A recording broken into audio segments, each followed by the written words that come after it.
Bonjour à tous les amis, j'espère que vous allez bien. Bienvenue dans ce LNDJ spécial. Nous sommes le jeudi 13 octobre et aujourd'hui c'est la journée la plus attendue de la semaine. C'est la journée dans laquelle il y aura les chiffres de l'inflation américain à 14h30. Très important, on attend ces chiffres toute la semaine. On est en range depuis lundi.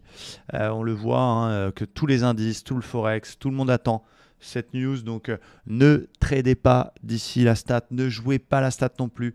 Attendez que le marché prenne une direction. Si je vais voir un petit peu les chiffres, ce sera évidemment très surveillé.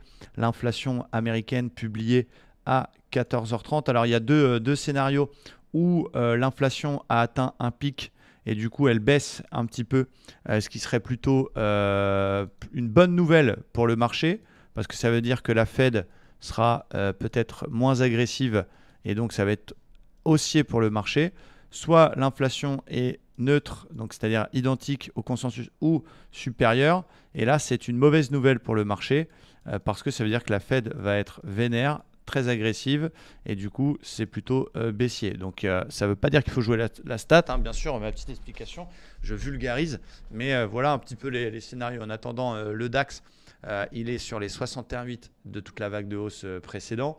Donc il a bien corrigé, mais il tient quand même cette zone, qui est quand même une belle petite zone support, enfermée dans un triangle descendant qui est une figure de continuation baissière. Mais il y a un support qui tient autour des 12 150. Donc il ne faut pas vendre un support.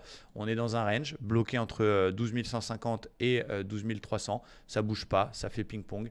Et ça va attendre évidemment les chiffres de l'inflation. Ce qui m'exciterait, ce serait des chiffres mauvais du coup et un DAX qui casse les 12 150 pour aller retracer 100% les 11 800. Mais encore une fois, l'analyse technique a tout son sens, mais on a un peu moins pendant ces périodes, puisqu'encore une fois, si le chiffre de l'inflation est bon, ça veut dire que si on a une inflation qui baisse et qui a atteint son pic, on aura une réaction haussière des marchés.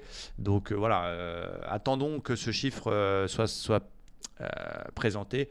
Et la réaction du marché, le dos, regardez, il fait 4-5 toupies de suite. Il est complètement amorphe, il attend complètement. La tendance de fond est toujours très baissière, mais il n'y a pas de tendance. En une heure, c'est intradable. On est à l'intérieur des moyennes mobiles depuis mardi après-midi et ça ne bouge pas, ça a fait ping-pong. Hier, j'ai fait une toute petite tentative sur le Nasdaq. J'ai pris un BE, j'ai arrêté parce qu'on ne traite pas quand on voit ça. Il n'y a pas de marché, il n'y a pas de tendance. Il faut aussi se canaliser, il faut apprendre à rester à l'écart. Être day trader, c'est pas être en position de 9h du matin à 9h du soir. C'est savoir reconnaître les opportunités et savoir les prendre quand il y en a. Et quand il n'y en a pas, savoir éteindre et rester à l'écart. En attendant, je vais surveiller le gros range du dos, voir le range dans lequel il se situe actuellement, on va dire entre 29 000 et 29 600. Si les chiffres sont bons et que ça pète le range, il peut pousser très fort puisque le marché a pricé quand même du négatif. Donc on peut retourner aux 30 500 et si le range casse par le bas parce que les chiffres de l'inflation sont mauvais, que ça casse les 29 000, je tenterai une vente jusqu'aux 28 600. Voilà, mais je vais laisser passer la stat, attendre de voir la réaction du marché, attendre l'ouverture américaine et pas s'exciter. Ça va être très violent. On va vivre ça d'ailleurs avec les abonnés Livestream Trader.